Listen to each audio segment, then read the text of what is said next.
how to save edited photos in PickU. First, finish your edits. Whether you have added filters, sticker, blackout, or text, once you are happy with how your photo looks, look for the check mark or the save button, usually at the top right corner. Tap it. Wait a second, PickU will process your image and confirm with a message like saved to your gallery or album or successfully saved. You are good to go. Also, if you are using the free version, make sure there might be a watermark.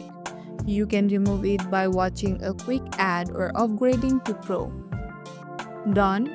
Your edited photo is now saved, ready to post, print, or send to your BFF.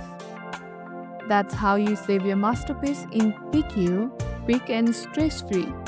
If this helps, smash the like and don't forget to subscribe for more easy PickU tutorials. See you in the next one.